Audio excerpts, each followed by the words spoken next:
Hey lovelies! It's been quite some time since I've made a video and got to chat with you all, but sometimes it's tough on the mind being 4.5 years into topical steroid withdrawal and having to still discuss this personally with everyone. But I would be doing a disservice if I didn't. I'm gonna make this a longer video, but it's gonna be in sections, so I will post below the different time frames for each section so that you can fast forward to whichever one you fancy watching. As for me and my personal journey, it's been a roller coaster. As some know, I did try stem cell therapy in January up in Missouri. Sadly, I didn't see any results for me, but usually you have to have more than one injection, and I just don't have the money to do that. Also, I know a lot of people ask me about moisture withdrawal. It's something I've never done before, or the NMT that Dr. Fukaya highly recommends. But a lot of people see great results on it. Actually, I'd lie. I did try moisture withdrawal. I was 7 months into topical steroid withdrawal and it was agony for me. But I know it's really worth it for some people to give it a shot, especially if they have a really supportive environment at home and at work. I could never do it with my job and the physical aspect of it. I am now working as a dance teacher at a middle school, high school here in my hometown. I've been really fortunate for the opportunity to be a teacher, and I have made some really great and supportive relationships at work, but this is not my end game. As we all know, TSW can really throw our lives off course. And my career, which was heavily rooted in physical activity, I can't do anymore. So now I'm navigating through this new phase of life.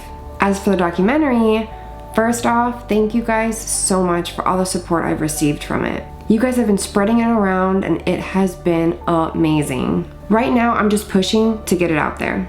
I've been trying to collaborate with different people. I've been emailing different universities to see if I can do screenings, and some have actually bitten back. I know there's one university here in Miami that's gonna allow me to come in August and do a screening and talk to their residents. It's kind of cool.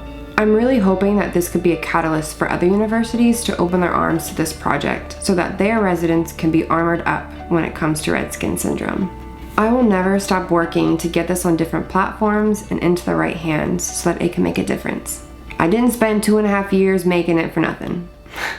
Now, when it comes to us as sufferers, as well as caregivers, if you're watching this, please know that you're not alone. It can damn near feel like it sometimes, but I promise you, there's a group of us here for support. I know I still battle with the fact that I can't be as active as I used to be. With research nowadays, it shows that working out is good for your mental health, but when you don't have it in the cards, you can feel a bit helpless. No one likes being housebound or bedbound or stuck soaking in a tub for hours just so they can find some moment of relief. But that's what we get stuck with. TSW is not poetic, it's not a walk in the park, and it can break you. It's horrific, it's soul-crushing, it's violating. It's not something you ever want anyone to go through, including your worst enemy. Okay, maybe like a week of it. Tops. Just kidding. But in all seriousness, TSW can just tear any piece of your confidence apart. And at the end of the day, it affects people around us too. So what can you do? Besides feel sorry for yourself, right? This isn't your fault. You didn't ask for this. And then you go through all these surges of emotions like anger and fear and animosity and blame and depression and anxiety. All these things build up inside of you. And if you have felt any one of these things, know you can harness it for something positive. Feeling angry and spiteful? Lord knows we have. Use that. Use that to share the documentary around and perhaps even document your own journey going through this.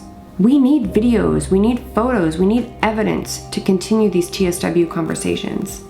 Maybe you're feeling depressed or lonely or riddled with anxiety. Join the club. Target those negative emotions and throw them into something positive. You can put feelers out on the support groups and see if maybe someone wants to Skype with you or a group Skype session. You can share ideas with each other or vent with each other. We all can use a bit of that. You can pick up a new hobby like reading or writing or painting or photography or coloring. Anything that could be uplifting besides binge watching your favorite Netflix shows, which isn't horrible. Some days we need that, but it's not everything. I know writing has helped me tremendously. It enables me to not only feel like I'm helping other people, but to get my own thoughts out on a piece of paper or over the internet. I also love reading memoirs to see how other people deal with their own suffering. And recently I've been reading Brené Brown, who, let's face it, she's a goddess. Pick her up, read it, do yourself a favor. I've even picked up painting recently because when I'm feeling really down or I have so many things on my mind that are just overwhelming me, I paint. Because then I'm forced to concentrate on that one thing. I can't let anything else in my mind. Dig deep. Don't allow yourself to sit in that loneliness because you are worth so much more than that. TSW is hell, but you can find purpose in this pain. Give yourself a positive reason to get out of bed in the morning. Because when you give yourself a purpose, a lot of that mental anguish will mend. I don't promise it'll make everything better, but it'll give you pieces of your life back. And I know we all can use a little bit of that. And never ever feel guilty for what you're going through. Just remember that if you do have people caring for you and showing you love and support, show them a little love and support back too. I know they can use it. And if you have a family member or friend that doesn't understand what you're going through, glue them to a TV and make them watch Preventable.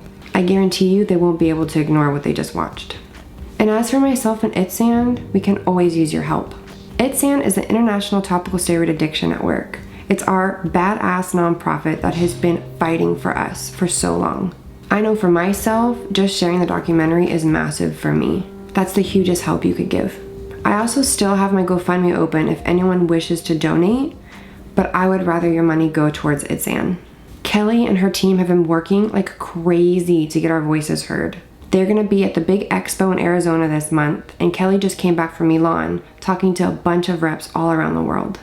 All the money that you give them comes right back into your pocket. You help them, and they help us. Show them some love. At the end of it all, we're all in this together. No one can do this alone, but together we can be a mighty fist. Thank you so much for the encouragement and love over these last few years. I am still dealing with TSW just like you. I even make these videos looking just like this so you can see you're not alone. Just yesterday, I went out to lunch with a friend of mine, and because I was chewing my food, all the skin around my mouth started to flake off. How dumb is that? Ridiculous. But that's what we endure, and we keep going. This will not be our reality forever. So much love, guys. I know me and Spidey love you, and I believe in you.